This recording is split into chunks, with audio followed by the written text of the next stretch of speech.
सुनीति जो थी ना, वह सबरे परिवार को लेके चलती थी, यानी मैं और मेरा नहीं करती थी। वसुधैव कुटुंबकम, यानी सब में अपनेपन की भावना, सबकी सेवा, धर्म नीति ज्ञान वैराग्य को समझने वाली थी।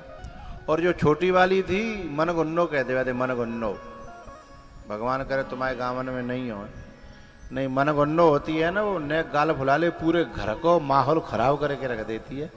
और बाद में बातें कहो, कहती मैं काका तो कजू कह रही हूँ, और कह ना रही हो, गाल फुला के पूरे घर की नाक में। ऐसी थी वो छोटी वाली। बातें कहते हैं का मनगुन्नो। एक दिन कहा सुनीति को बेटा, यानी बड़ी को बेटा अपने बाप की गोदी में चढ़ रहो, पकड़ के खींच लो ईर्षा के मारे। और बोली जा कुर्सी पे, जा गद्दी पे, तब जा गोदी में, तब चढ़ेगो, पहले मर के मे पेट में थे जन्म ले। द्रौपदी महाराज तो आश्चर्य में रह गए। सीधे अपनी माँ के पास जाकर के रोई, माँ मेरे पिताजी कौन है? बोले जो गद्दी पे बैठे महाराज। बोले ऐसे कैसे पिताजी कि मैं पिटता रहा और वो टुकुर टुकुर देखते रहे, वे एक शब्द बोले ही नहीं। तब माँ कहती है बेटा हमारे दिन अनेक बुरे चल रहे हैं, और जब कहू पे बुरे दिन आते हैं तो उसके पक्ष में कोई बोलता नहीं है। लेकिन रहीमन चुप साधी रहो, देख दिनन को फेर, और जब नीके दिन आएंगे तो बनत लगे ना देर।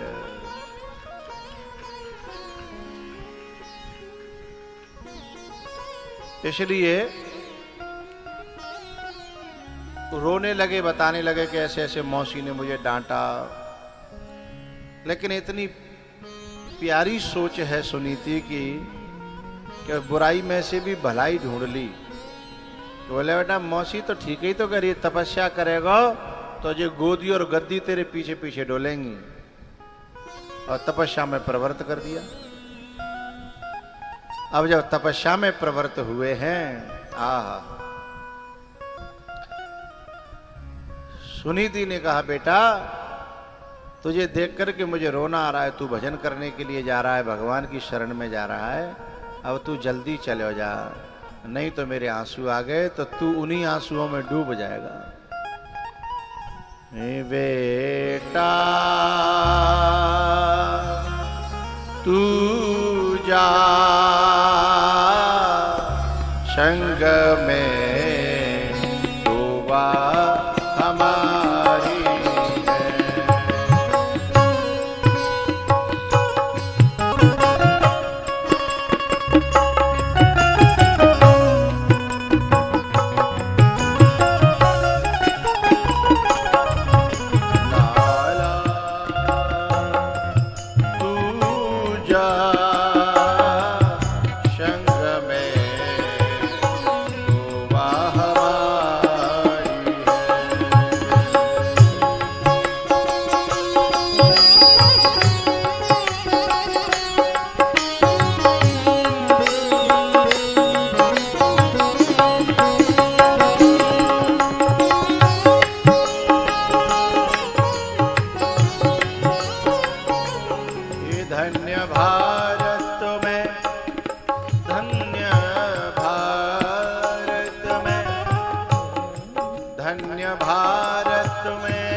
सखियां हमारी हैं लाला तू जा संग में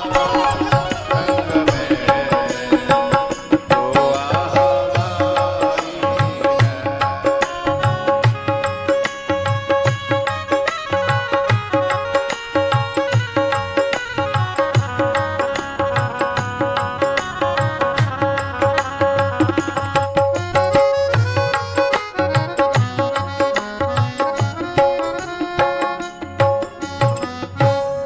लाला तू जा संग में दुआ हमारी। 6 महीने में भगवान को प्रकट कर लिया। जब सूचना मिली राजा को तो स्वयं अपनी सेना लेकर के लेने के लिए गया राजा। और जब भगवान के कृपा को प्राप्त करके ध्रुव जी महाराज लौटे हैं नगर में, तो वही मौसी जिसने थप्पड़ मारा था आरती का थाल सजा रही है। ध्रुव जी महाराज की आंखें भर आई देख करके कि ये वही मौसी है और ये वही हाथ हैं जो आरती सजा रहे हैं, जिन्होंने कि मुझे पकड़ करके खींच करके महलों से बाहर निकाल दिया था। कृपा से आभार से ध्रुव जी महाराज भर गए। 36,000 वर्ष राज्य किया है। अब तो चुनाव होता है तो 5 साल के लिए ज्यादा से ज्यादा। 5 साल बाद यदि दोबारा फिर प्रधानी करनी है तो फिर चुनाव लड़नो पड़ेगो। लेकिन जब संसार चुनता है तो पद जो है अस्थाई होता है, और जब परमात्मा चुनता है तो पद जो है स्थायी होता है।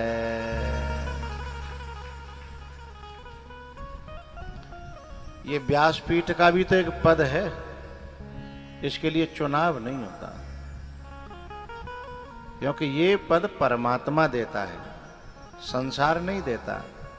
यदि संसार देता तो कवि का छुड़ा लेता कि अब तुम्हें 5 साल है गई हैं, अब हट जाओ।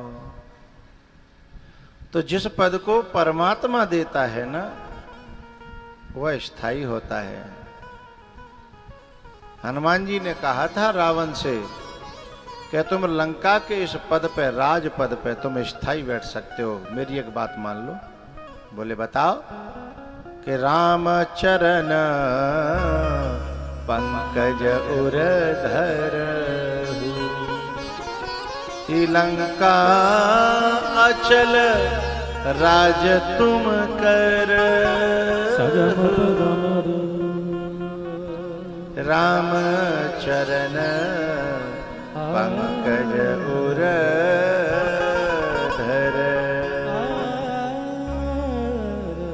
अच्छा एक बात बताऊं, जब व्यक्ति की मति भ्रष्ट हो जाती है ना, तो वो महापुरुषों की बात को भी समझ नहीं पाता। आधे चरण तो रावण ने धरे ही राखे सीता जी के रूप में। सीता जी रावण के हृदय में समाई है, आधे तो आई गए, ने कहा आधे न धर ले तो लंका अचल राज तुम करो, ऐसा हो जाता।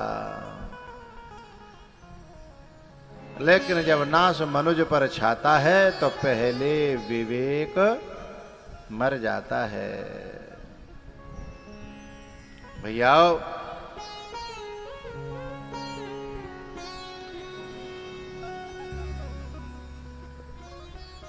ध्रुव जी महाराज ने 36,000 वर्ष राज्य किया, और फिर जब इस दुनिया को छोड़ा तो मृत्युर मूर्धनि पदम दत्वा, उनके सिर पे पांव रख करके और तब ध्रुव लोक को गए। यानी जो परमात्मा ठाकुर जी को पा लेता है, भगवान को पा लेता है, उनको मृत्यु खींच के नहीं ले जाती, वो मृत्यु के सिर पे पांव रख करके ऊपर जाते हैं, मृत्यु उनकी दासी बन जाती है। भैया उसके बाद में अंगबैन पृथु प्राचीन वर्री की चर्चाएं हैं। 5वें स्कंद में प्रियव्रत, उनकी परंपरा में ऋषभदेव, और उनके हुए भरत जी महाराज। उन्होंने अपने बेटों को राज्य दे करके वैराग्य लिया, पर एक गड़बड़ी कर गए।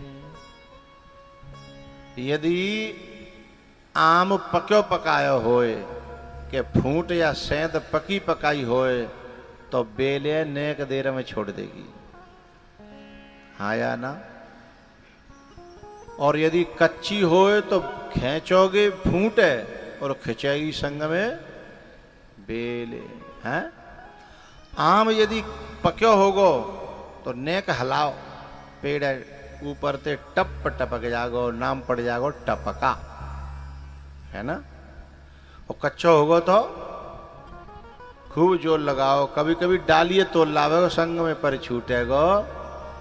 तो बिना पके यदि हमने घर छोड़ा, आसक्ति न छूटी, साधना पकी नहीं, बैराग पक्यो नहीं, भक्ति पकी नहीं, और घर छोड़ो तो हम कहूँ न कहूँ जाके फिर दोबारा ते फिर आसक्ति जोर लेंगे, फिर कछु न कछु वहाँ अपनो कर लेंगे।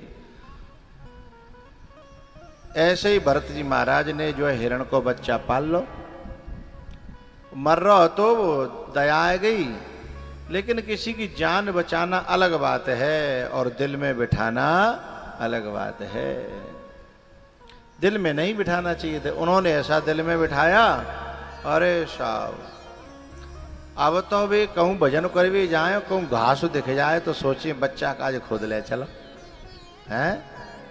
हमारे प्रधान जी मूड वाला रहे, जे बा हिरण के बच्चा की बात ना है रही, ये तुमने जो दो दो पावन के बच्चा पाल रखे जो हिरण के ही बच्चा हैं। और हम जाते हैं का और काम को बाजार में, और कुछ चीज दिख जाए तो जे तो मेरे छोटे नाती काजे, कजे बड़े बच्चा काजे, कजे फलाने काजे है जागी, गाय गए का और काम को और कल लाए कजू। तो ऐसे ही भरत जी महाराज जाते हैं भजन करने के लिए और बैठ जाते घास खोदे हैं। अब भजन कहते होगो, क्योंकि दिल में तो कुछ की जगह कुछ बैठ गया है। ममता, ये जो पाखरे को पेड़ होतो ना, पाखरे को पेड़, ये पाखरे को पेड़ जो है जाकी डाल काट के हरी होए, हरी हरी पानी बरसते में लगा दो तो डाल ही जड़ फूल लेगी, और जहां गाड़ोगे तहीं फूल लेगी। और बई में ते कछु दिना बाद दूसरो पेड़ बन जाएगो, है ना। तो यदि ये पाखर जड़ नहीं फोरे दूसरी जगह तो क्या करना पड़ेगा, बा को जो खूंटा है वो बिल्कुल सुखानो पड़ेगा, वहां में नेकऊ हरियाई रह गई है तो दोबारा ते फिर पौधा। तो ऐसे ही साधक घर में ते जब जाए तो आसक्ति है, ममता हो जाए बिल्कुल सुखाए के और तब जाए। और यदि हरेपन रहेगो, ममता रह गई तो जहां जाके बैठोगो वहीं फिर जरा फूट जाएंगी। चाई माई और माई के वहाई आई ते हरि भजन को और ऊटन लगे कपास। हाँ? इसलिए कहना ये है शास्त्रों का कि आसक्ति रहे, सत्संग करना पड़ेगा। सत्संग की जड़ें, आसक्ति की जड़ें सत्संग काटेगा, उसके बाद फिर परिवार का त्याग होना चाहिए। कर ले कमाई ऐसी जो साथ जा सके। आज से 1 साल पहले सोनो का भावो को पता है, माताओं को पता रहता सोनो चांदी, आदमी तो विचारे कहा, जिन्हें तो आलू को पता रहता, आदमी ने है, माताओं को पता रहता है। आज से 1 साल पहले सोनो 50-60 के बीच में हो, है ना। और आज सोनो 95, 1 लाख। जो बहुत चालाक हथकाए, होशियार हथकाए, बिन ने बा जमाने में खरीद के पता ना बिन कैसे पता पड़ गई। कछु मेरे संपर्क में चेल आए मेरे, वे बास में सोनो खरीद रहे। मैंने कि सोने का ही खरीद रहे, मैंने मोह तो कछु नहीं बताई। जब जाने जंप मारी तब मैं दिमाग में आ गई कि वाह को कहूँ न कहूँ तो सूर से हती पता होती कि जो छलांग मारे हैं। तो जो पैसा को कन्वर्ट करना जानता है हैं कि कौन सी चीज जंप मारेगी वही में इन्वेस्ट कर दे हैं, तो वो बढ़ा लेता है।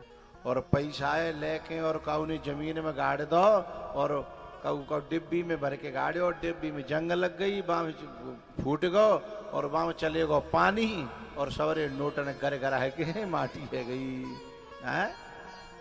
तो जो दो तरीका है, एक बढ़ाने वाले एक घटाने वाले। ऐसे ही ये जो धन पुण्य है ना, पुण्य भी एक धन है। अब ये प्रधान जी कथा करा रहे हैं ना, तो ये जो कन्वर्ट कर रहे हैं उस धन को स्थायी धन में कन्वर्ट कर रहे हैं। और जब ये पुण्य जंप मारेगा ना है, तो फिर यही लौट करके कई गुना हो करके जीवन में फिर से जो है चमत्कार दिखाएगा। जैसे सोनो खरीदो, सोनो जंप मारो, अब वही सोने फिर पैसा बना लो हैं, तो घाटो का फायदा हो जाएगा। फायदा हो गया हो क्या है। तो ये पुण्य में धन को कन्वर्ट करना है। और धन है अस्थाई और पुण्य है स्थाई। धन तो केवल यही काम आता है और पुण्य यहां भी हो वेरियो, यहां भी और वहां भी। मुश्किल पड़े जो राह में तो काम आ सके। जब कभी एक्सीडेंट होता है तो आदमी जब बाल बाल बच जाता है तो कौन सा धन बचाता है? बैंक में रखा हुआ। तो ये जो अभी हो रहा है, जो बैंक में रखा हुआ धन है वो जड़ है, लेकिन अभी जो कन्वर्ट हो रहा है ये धन चेतन है। और ये जो धन है चेतन, ये हर समय हमारा घेरा बना करके चलता है और ये जहां दुर्घटना होती है वहीं अपनी गोदी में ले लेता है। प्रहलाद को पहाड़ से गिराया और रास्ते में ही उसके ही भक्ति ने, उसके पुण्य ने, उसके इस धन ने गोदी में ले लिया और गोदी में लेकर के आराम से नीचे उतार। मां बैंक को धन काम आ जाता है, हाँ या ना? नहीं आ सकता। तो समझदार व्यक्ति ये है कि जो यहां भी काम आवे और वहां भी काम आवे और हर समय हमारी सुरक्षा में रहे, उस धन की जो कमाई करे उसी को चतुर कहते हैं, होशियार कहते हैं, उसी को भक्त कहते हैं, धर्मात्मा कहते हैं। कर ले कमाई ऐसी जो साथ जा सके।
जो इसका फायदा उठा सके।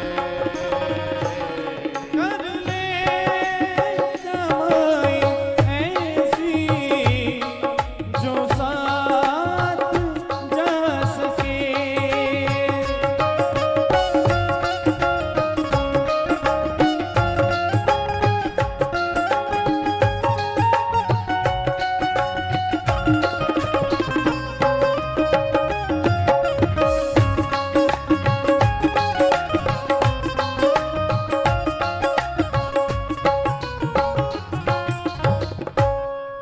एक बात मुझे याद आ गई बीच में, ये कमाई कैसे काम आती है बताता हूं मैं आपको।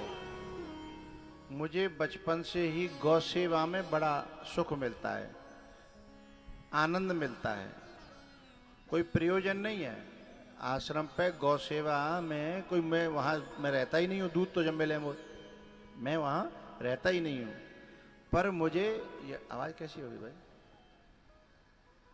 मुझे गायों के दर्शन करके उन पे हाथ फिरा करके उनसे प्रेम करके मुझे आनंद मिलता है। कथा में जो आरती आती है ना, एक गौ सेवा का मैंने अपना आश्रम पर अलग वो बना रखा है, आरती पूरी और अपनी कुछ कथा में से मैं गौ सेवा के हिस्से में डाल देता हूँ। उसमें से खूब दानों, दरिया, चरी, भूसा, और जब वो खाती हैं ना तो मुझे सुकून मिलता है, क्योंकि गौ माता के शरीर में 33 कोट देवताओं का निवास रहता है। मैं आपको एक अनुभव बता रहा हूँ, अपना बता रहा हूँ, एक दूसरे का बता रहा हूँ। एक मेरा कोई कथा सुनता था इटली में, जब कोरोना हुआ था। जब वो कोरोना हुआ था तो वो इटली में एक जिस फ्लैट जिस मल्टी में रहता था, वो मल्टी में उसमें चारों तरफ लोग मरे पड़े थे। और शायद वो मेरी कथा सुन रहा होगा, तो बहुत दिन से उसका संपर्क टूट गया है। पुराना नंबर था वो दूसरा हट गया, दूसरे नंबर चालू हो गए स्क्रीन पर। तो वो जो बच्चा था वो भी गौ सेवा में बड़ा प्यार करता था, पति पत्नी। तो मुझे वहाँ से कहते थे कि गुरुजी आप गौ सेवा करते हो तो मेरे यहाँ से कुछ सेवा ले लिया करो। तो वो भेजता था वहाँ से, हर महीने गौ सेवा भेजता था। जब कोरोना आया तो गौ सेवा कैसे काम आती है देखिएगा। बा मल्टी में ऐसा कोरोना फैलो कि डॉक्टर भी आना बंद हो गए, एम्बुलेंस भी आना बंद हो गई, और चारों तरफ से सड़ान आ रही थी, लेकिन उसका परिवार पूरा का पूरा सुरक्षित था। वो जो है मुझे उसने एक दिन वीडियो कॉल करी, पति पत्नी दोनों थे। बोले गुरुजी आपकी कृपा से देखो हम जा घोंसला में जिंदे हैं और बिल्कुल हमें कोई कोरोना नहीं है। आपने हमारी सेवा स्वीकार करी, उसका ये फल है कि मल्टी नीचे और ऊपर चारों तरफ इतनी दुर्घटनाएं हो रही हैं, इतनी दुर्घटनाएं हो रही हैं, और हम जो है एकदम सुरक्षित हैं। उसने वहां से भाई हम कहीं भी रहें, लेकिन हमारा प्रेम, हमारा लगाव, हमारा विश्वास ही तो हमारे काम आता है। उसकी घटना मैंने आपको बताई। एक मैं अपनी घटना बता रहा हूं। मेरे पथरी हुई थी, और जब पथरी हुई तो इतना, पथरी जिनके हुई है उनको पता होगा, दर्द जो होता है उसका कोई रोकथाम उस समय होती। इंजेक्शन फेल हो जाते हैं, पेन किलर तो फेल हो जाते हैं, इतना भयंकर दर्द।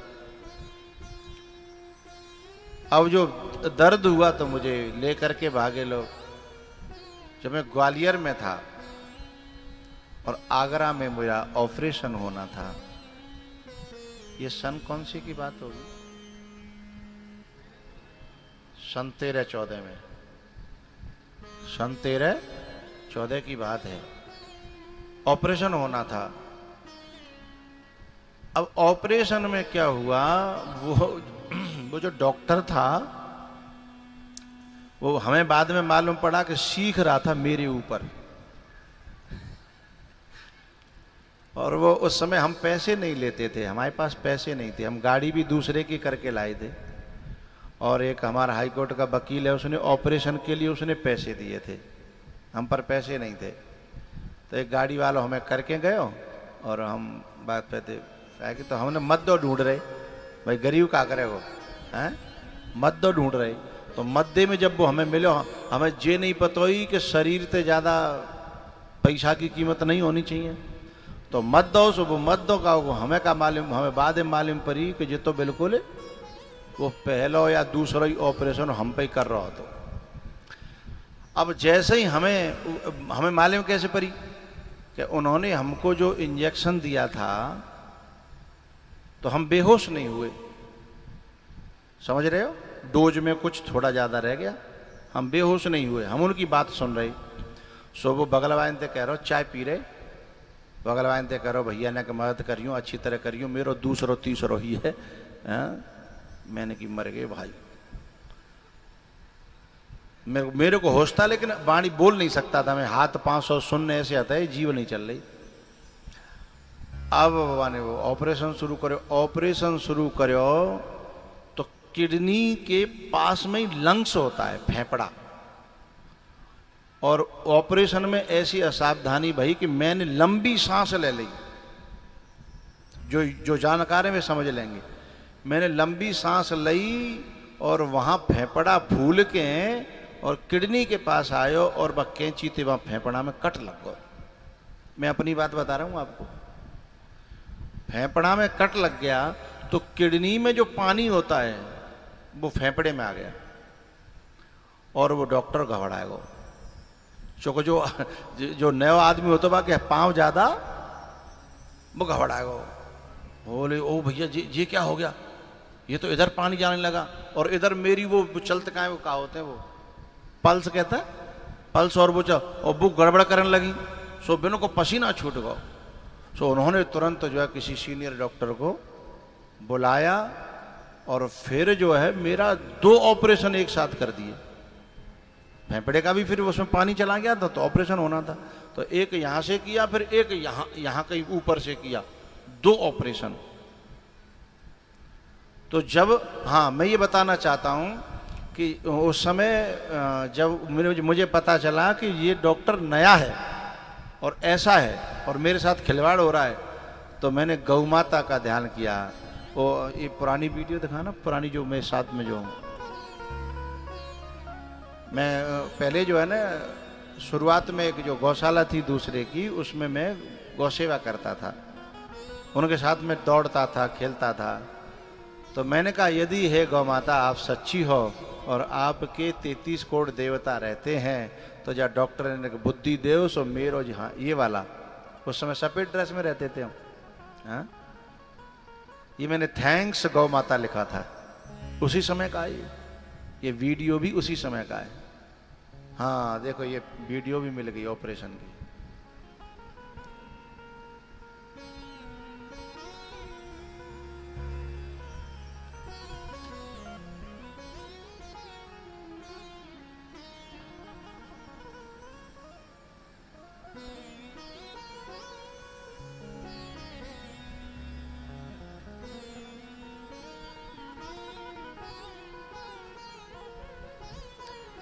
ये मेरी दादी थी, उस समय मुझे देखने आई थी उसमें, अब ये दुनिया में नहीं है।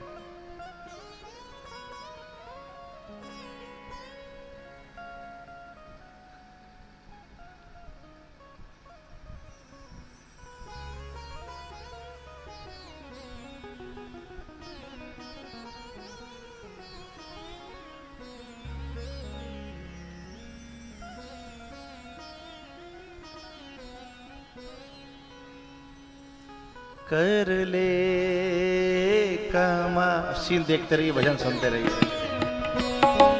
कर ले कमाई ऐसी जो साथ जा सके।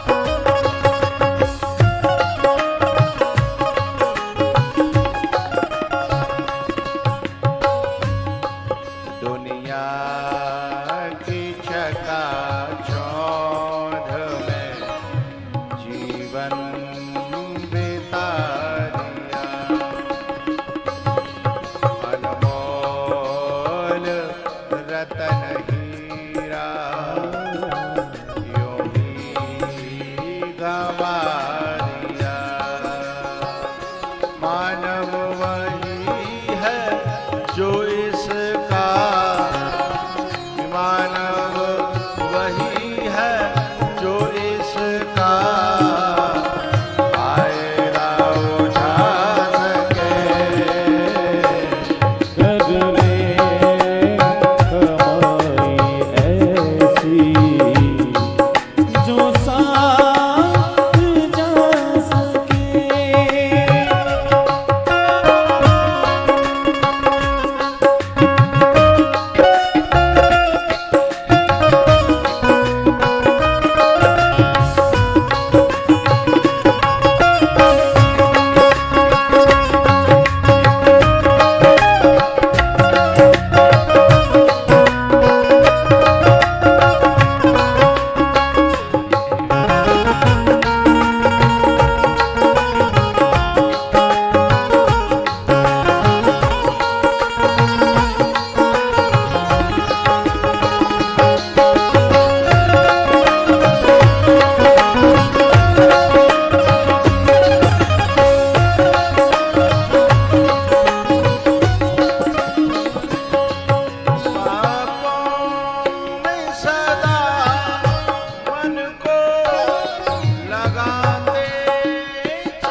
अपना बना सके।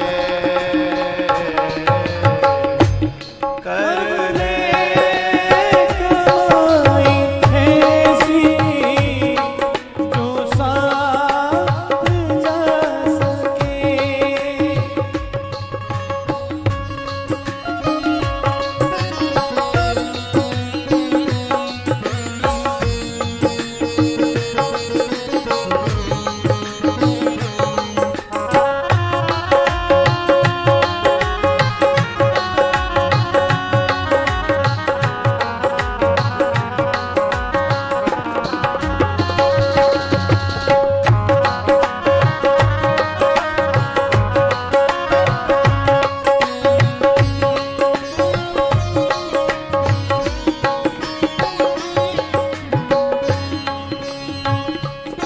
कर ले कमाई ऐसी जो साथ जा सके। कर ले कमाई ऐसी जो साथ जा सके। मुश्किल पड़े जो राह में तो काम आ सके। कर ले कमाई ऐसी जो साथ जा सके।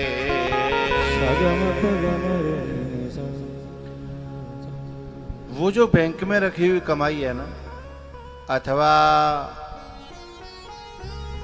टूंडला में जो प्लॉट के रूप में जो कमाई करके दद्दई है ना, औलाद के काम आ सकती है और केवल यहीं पे काम आ सकती है।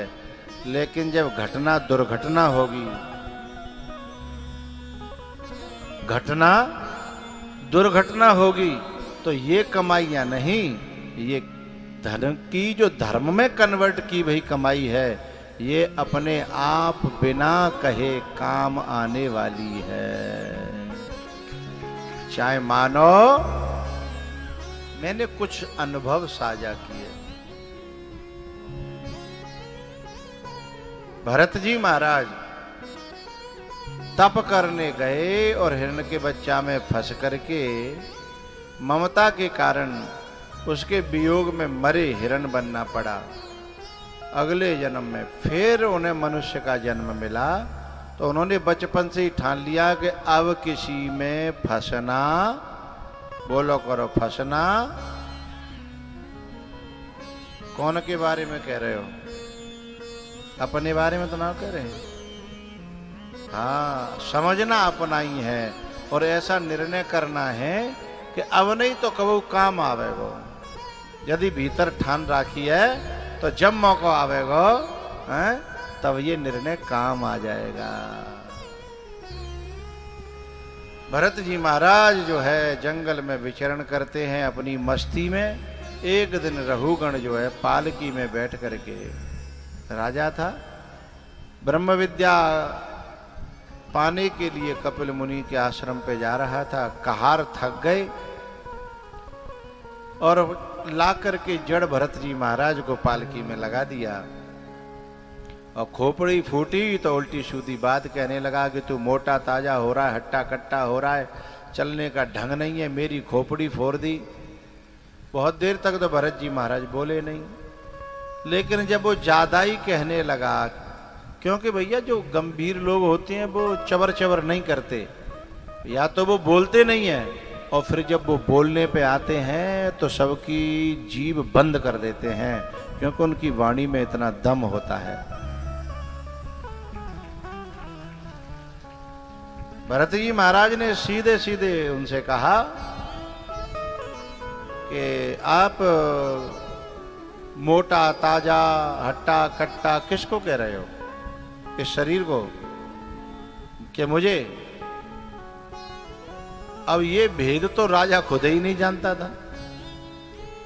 उसने कहा शरीर और तुम अलग अलग हो? बोले हाँ। तुम्हारा जो मकान है उसमें तुम रहते हो, ये तुम्हारी गलत फहमी है।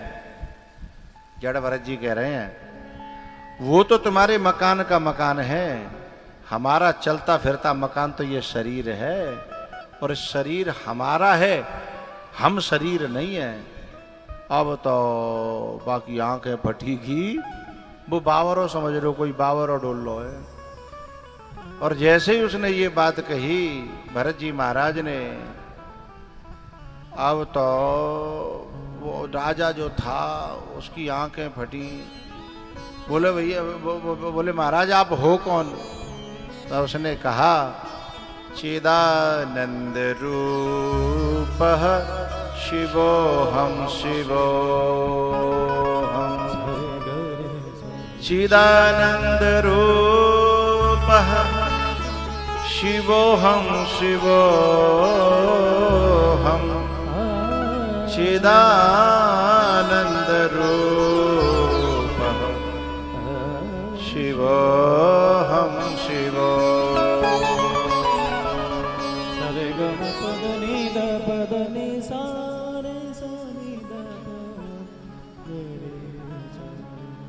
मनोबुद्ध्यहंकारि नामानि, मनोबुद्ध्यहंकार चित्तानि नाहं, न च श्रोत्र जिह्वे न च घ्राण नेत्रे, न च व्योम भूमिर् न तेजो न वायुः, चिदानंद रूपः शिवोहम शिवोहम, चिदानंद रूपः शिवोहम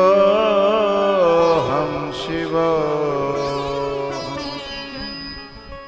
राजा रघुगण चरणों में गिर पड़ा, पांव में गिर पड़ा। महाराज क्षमा करें क्षमा करें, मैं तो कोई बावड़ सिल्ला समझ रहा था, हैं आप तो कोई अवधूत हो, कोई महाशक्ति हो, मुझे क्षमा करो और मुझे ज्ञान दो। तब जो है भरत जी महाराज ने ज्ञान दिया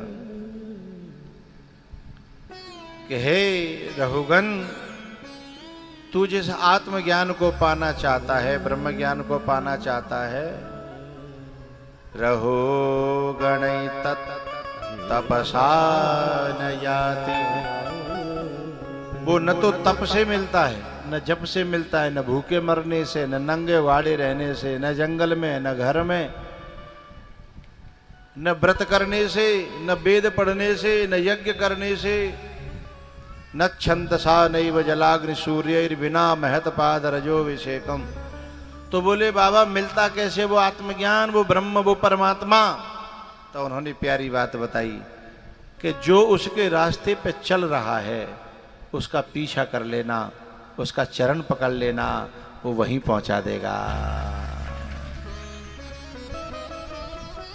बाकी और जितने भी साधन है, जहाँ लगे साधन वेद बखानी, ये जितने भी और जो साधन हैं, ये कोई अहंकार दे जाता है, कोई क्रोध दे जाता है, कोई मोह दे जाता है, कोई कुछ दे जाता है, हैं?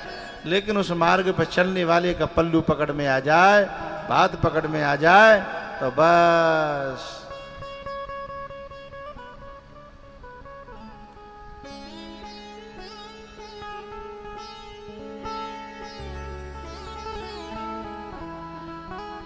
भैया इस प्रकार से राजा रहुगण का कल्याण किया है भरत जी महाराज ने। उसके बाद सुखदेव जी महाराज ने नरकों का वर्णन किया है।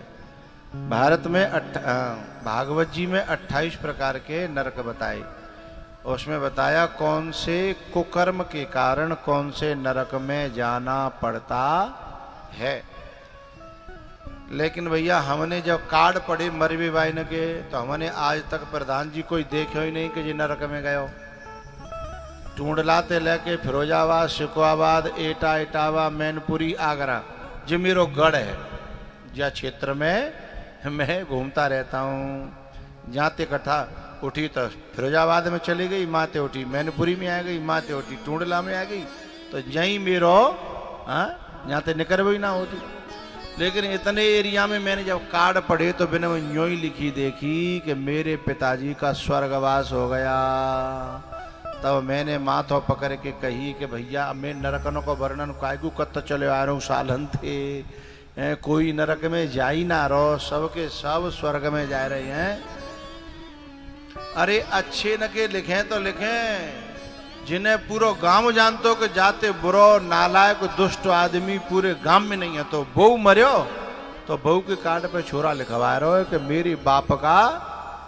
मैंने कही तो शर्म आनी चाहिए रे, ऐसा कोई कुकर्म नहीं हो जो ते बाप ने नहीं छोड़ो, तो तू लिखवा रहे हो कि मेरे पिताजी का। सो बोले कि मैं कैसे लिखवा दूं कि नरकवास हो गया, शर्म लगते है महाराज जी। अरे मैंने कि मैं न्यो थोड़ी कह रहा हूँ नरक लिख दे। बोले तो अरे तू तो न्यू लिख दे कि मर गए हैं, मोह ना पतो नरक गए है, तू काय को ठेकेदारी ले रहे हैं? यही ठेकेदारी ले रहे आदमी। ऐसे ऐसे ऐसे ऐसे न के छोरा लिखवा रहे हैं। एक को बाप मर्यो, अबा ने लिखा भाई कि मेरे पिताजी का तो बैकुंठ वास, ये बैकुंठ होता है वो स्वर्ग से भी ऊपर होता है, भगवान का धाम। मैंने बा को कार्ड ले, मैंने बातें खुद ही पूछी। मैंने तू तो जानतो रे, तेरे बाप काका करे बाने तो ज्यादा कोई जानतो है? हाँ जानता था तुम। तो मैं तू स्वर्ग ते ऊपर निकाल दो तेने बाप, तैने सोची नहीं? बोले का करूं महाराज जी? मैंने कहा नहीं, बाके बाप ने ऐसी कोई मेड़ नहीं थी खेत की, काट काट के काट काट के काट काट के काट काट के काट काट के, समझ लो जितने दगरे अतकाए सब खत्म। और मेड़ ऐसो बना दी सांप जैसो, जो जहां मौका लग जा मई थे हैं दगरे काटे, मेड़ काटी। तब मैंने बातें कही, ते खूब जानतो कि ते बाप ने कोई मेड़ साजी ना छोड़ी, कोई दगरो ना छोड़ो हैं। बाकी बात तू दिख रहा को मियो बाप बैकुंठम गयो। जब मेड़ काटा और दगरे काटो बैकुंठ में जाएंगे, स्वर्ग में जाएंगे, तो वह नरक में तो अलीगढ़ ते ला के तारो लगाओ। फिर बाकी कथा काय कहूँ, बाकी बात काय कहूँ हैं भाई, क्या जरूरत है? एक लिख रहा हो कि मेरे पिताजी का स्वर्गवास हो गया। मैंने बातें कही, तेरो पिताजी ने ऐसी कोई ब्रांड थी जो छोड़ी हो बिना पिए? देसी, अंग्रेजी, ठर्रा, और वैसी जी मिलत गए वैसी अलग बोए हैं। मैंने कि कोई ऐसी हत्या जो न पी होए। हाँ बोले पियत तो होता है। तो मैंने कि तेन का ही लिखी स्वर्गवासी। तो मैंने कि जी ऐसे पीवे वाले जो कीड़न को जूस होता है जी न, कीड़ा जो है आग में डाल के और न्यों खोलाया जाता है और बाकी वाष्पन क्रिया करके जो शराब बनती है। और मैंने कि कीड़न के जूस है पी गो। चल गन्ना को पिए तो अलग बात ही, मौसमी को पी ले तो अलग बात ही, कीड़न ने खोला के पी गो खाए गो। अब जो बता भूते ने स्वर्ग भेज दो लिख के कार्ड पे, तो जो नरक में तो जो महात्मा जाएंगे का है, समझ में नहीं आता। एक आदमी ऐसा मरो कि इतना चुगलखोर के पूरे गांव में वाने कबू शांति थे, कोई परिवार रहन नहीं दे। कबू जाओ कबू जिन में लड़ाई करवा दी, कबू जिन भैया में, कबू जा मोहल्ला बा मोहल्ला में, फिर पूरे में फूट डाल के राखी। अब मरो और पूरा गांव जो बड़ो खुश है रो, भगवान कंटी कटी है वो कछु इतना शांति, पूरा गांव खुश है रो हैं। बाकी मरे बे पे हो बाको छोरा लिख रहा हो कि मेरे पिताजी साकेतवासी है। साकेतवासी और ऊपर हो तो है। तो भैया ईमानदारी इतनी बरतो करो कि जो लिख दो साहब मेरे पिताजी का देहांत हो गया है, हैं? तुम्हारा नौता है पुआ होंगे खा जाइए, तुम स्वर्ग और बैकुंठ मत भेजो हैं। नहीं तो बिना के कर्म ने देख के दुनिया हंसेगी। मैं कथा में और कह रहा हूँ, हर एक कथा में कह दूं तो जो ऐसे लिखी आवेगी भाई देख के तुम्हें हंसी आओ करेगी हैं। फिर तुम समझ जाओगे देखो जाने बैठ दे भेज दो स्वर्ग में हैं। कर्म खोटे तो ईश्वर का भजन करने से क्या होगा, किया परहेज ना कुछ भी दवा करने से क्या होगा। जब नरकों का वर्णन सुना परीक्षित जी ने तो उन्होंने कहा कि जिनते बचवे का कोई उपाय है। बोले हाँ 3 उपाय हैं। एक जो है गुरु के द्वारा दिया गया जो मंत्र है उसका जाप करना, दूसरा भगवान की कथा का श्रवण और गायन, और तीसरा उपाय है संसार का त्याग करके किसी महापुरुष की चरणों की सेवा में लग जाना। यदि तीनों है जाए तो बहुत बढ़िया, और तीनों नहीं है पावे तो नव मह जिन के एक होई, ही नारी पुरुष सचराचर कोई, नव मह जिन के एक हो। बोले कोई उदाहरण बताओ, कोई मुक्त है गो होए भगवान के नाम ते। बोले हाँ अजामिल था, माने सब पाप करे सब को कर्म करे, लेकिन एक संतन की जो है टोली आई भाई घर पे और वे देखी जो पापी है तो लेकिन हमने जाको नमक खायो है, तो वे जो है भगवान से प्रार्थना कर रहे कि जाको कल्याण होना चाहिए क्योंकि हमने जाको नमक खा लो है।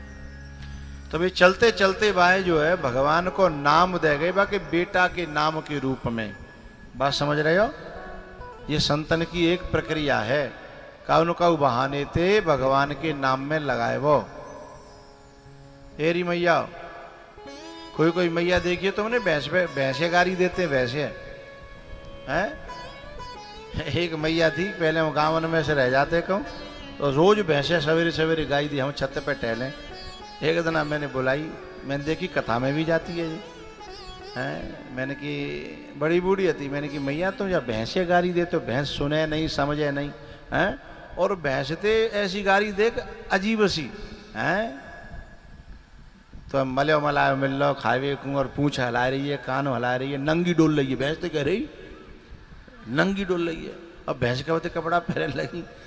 तो मैंने एक दिन बुलाया कि पूछी, मैंने कही माता जी अम्मा, मैंने कि तुम ऐसे गाड़ी भैंसे देते हो, भैंस समझ रही तुम्हारी गाड़ी ने? बोले बाबा तुम का जानो जो भागवत ना है। मैंने कि मुझे समझ में तो आयो, मुँह तो काम की बात है, भागवत कहतू मैं।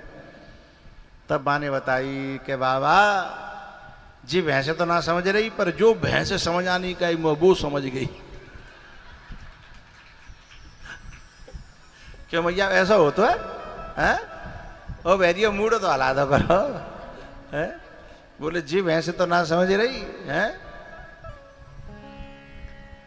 तो ऐसे ही काऊ के बहाने तो काऊ पे कोई बात कही जाते हैं। तो जैसे संसार अपनी गुंताड़े लगाता है, ऐसे संत भी अपने गुंताड़े लगाता है। संसार लगाता है किसी और काम के लिए, संत लगाता है किसी और काम के लिए। है बात ये है, संत के दिए हुए नाम को जपना, संत के दिए हुए नाम को जपना ही नाम जप है। तो इन्होंने बेटा को बहानो करके एक तरह से नाम जप दे दो, है कि जा नाम है अपने बेटा को रख लियो। और भैया एक बात बताऊं, काऊ की काउते भीतर ही भीतर खुंस चल रही हो है, तो लड़ाई में कितनी देर लगते है, बहानो ही तो चाहिए लड़वे के लिए, हैं? ऐसे ही संत जब किसी का कल्याण करवाना चाहता है भगवान से, तो किसी भी बात को बहाना करके कल्याण करवा सकता है। तो संत ने जब परमात्मा से प्रार्थना करी कि मैं नाम दे के आया हूं आपको, बाय सहारो बना के जाको कल्याण करियो। तो जब अंतिम समय पर अजामिल के पर जब यमराज के दूत आए और वो चीखने लगा अपने बेटे का नाम पुकार करके जो संतों ने दिया था, है? सोई भगवान के दूत आ गए और दोनों में युद्ध हुआ, बाक युद्ध। आखिरकार यमराज के दूतों को हार करके जाना पड़ा और उसको बचा लिया। अब अजामिल ने ये युद्ध सब देखा, तब वही समझ में आई कि नेक संत नाम दे गए काहे, और बा नाम ते मैं यमराज के दूतों से बच गया। और मैंने तो बेटा के बहाने ते जप्यो, यदि साँच माच भगवान को नाम समझ के और दिल से श्रद्धा से जपा होता तो आज न जाने क्या मिल गया होता।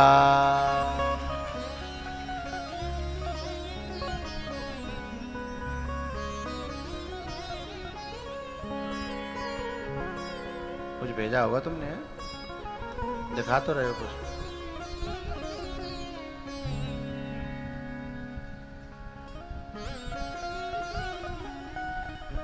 तो भैया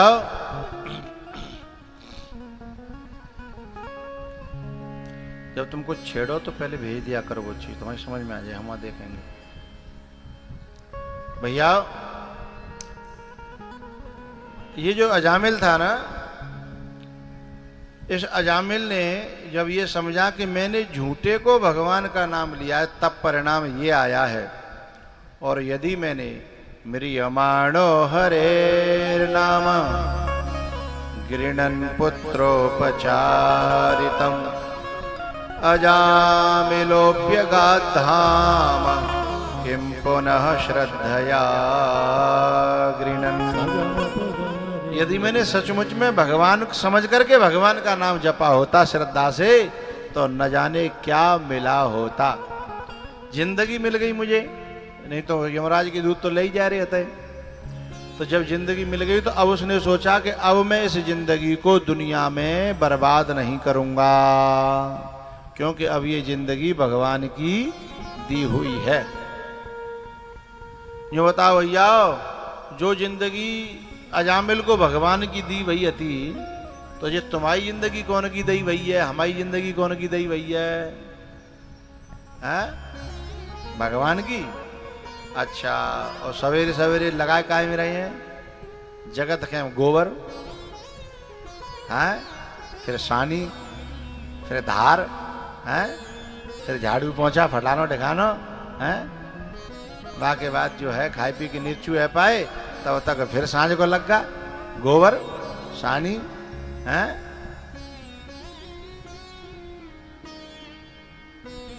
मिली काय के लिए हती और लगी काय में है, हैं?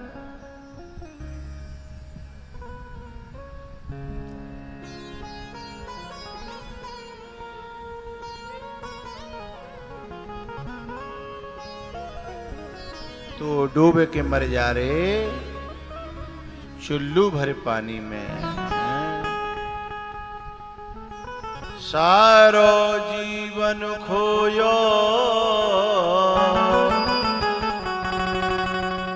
भैंसन की सानी में,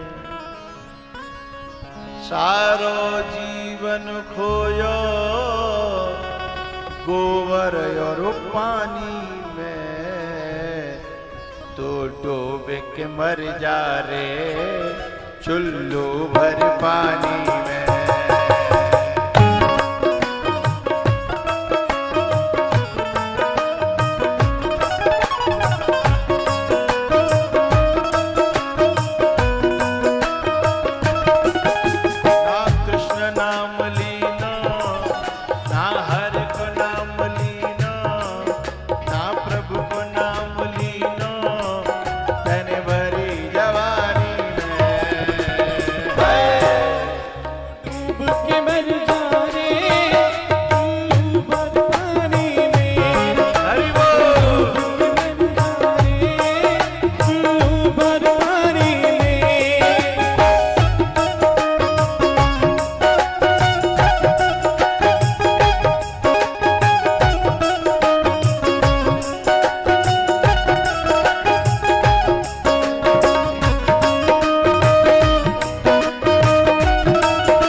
जाएगी काठी में।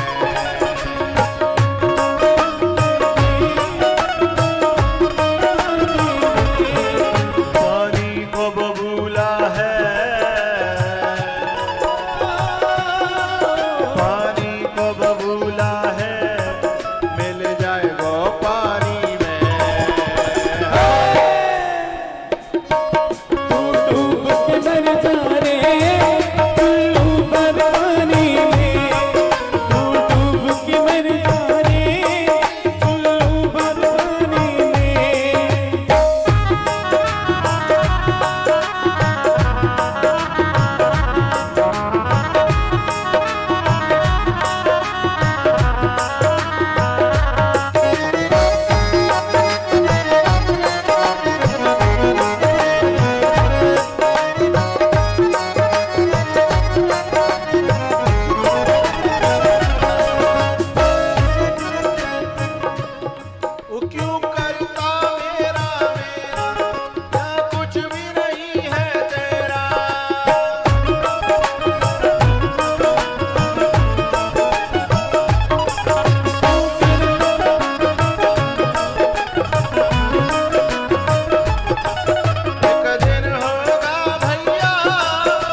कहानी में।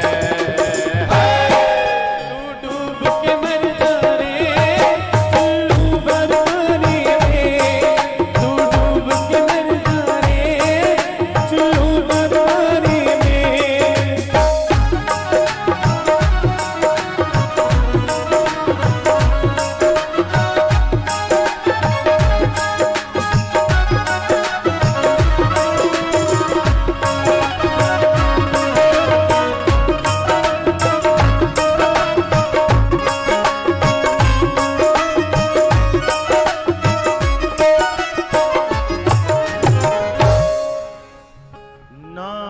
कृष्ण नाम लीनो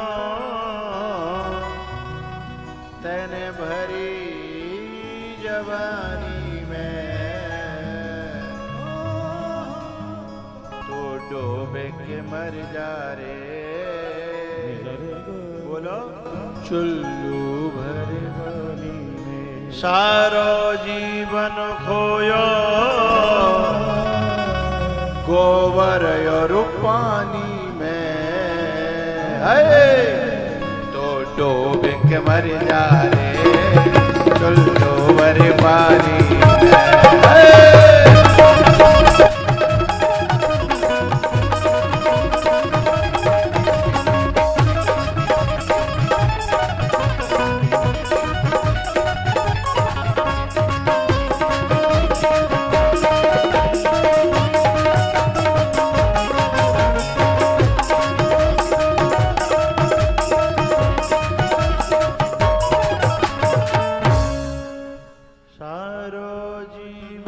खोयो युवाना कहानी में तो डूबे के मर जा रे चुल्लू भर पानी में तो डूबे के मर जा रे म्रियमाणो हरेर नाम गृणन पुत्रोपचारितम भगवान के दी हुई जिंदगी समझी अजामिल ने, इसलिए उसने भगवान में लगा दी और हम समझ रहे हैं वैष्णव की दई भाई, इसलिए हम अपनी जिंदगी वैष्णव में लगाए रहे हैं। अब जो जागी दई भाई समझेगा वो भाई में लगावेगा। अब एक जनों कह रहे हो कान में कि वैष्णव को नहीं करेंगे तो तुमको दूध मटा कहाँ ते लाएंगे, तुम कहोगे कहाँ थे, और न्योर कह रहे हैं सही बात है?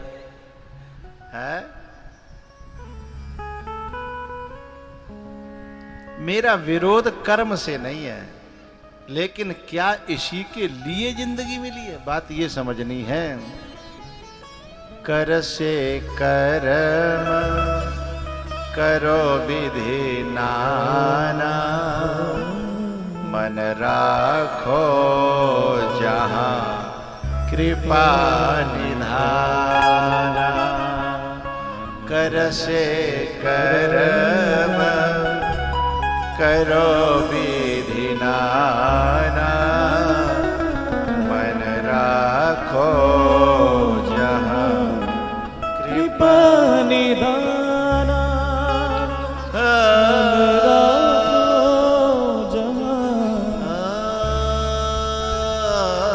कृपा निधान